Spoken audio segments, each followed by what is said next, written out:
2 ถ้วย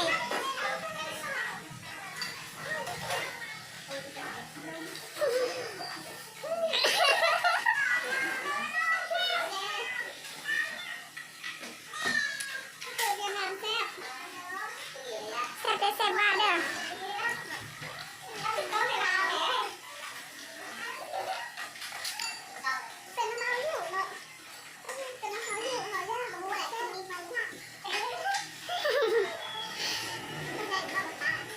สองกูจะอันเจลียวแซ่บแซ่บว่ะ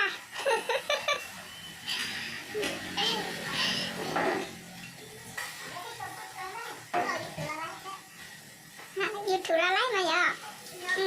เอาใส่ยูทูบเด้อเอาไปกดตั้งยูทูบก่อน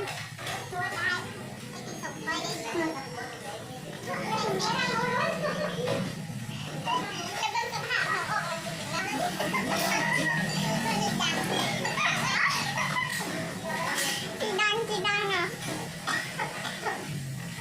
แต่มันคือดังเดี๋ยวนี้แหละสมัครกันดังเลย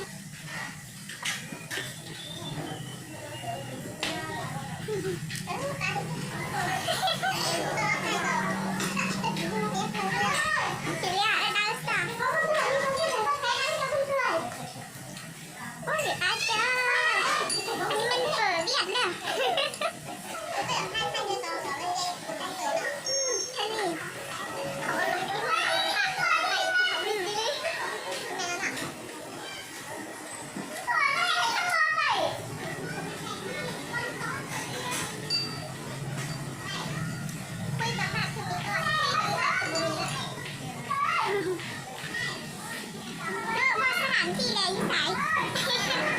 สถานที่หาที่ไหนเพื่อ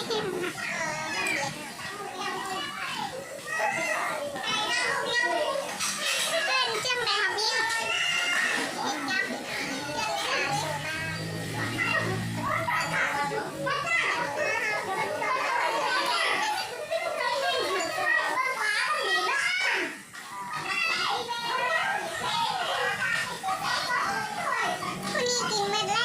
กิน2 ถ้วยเด้อ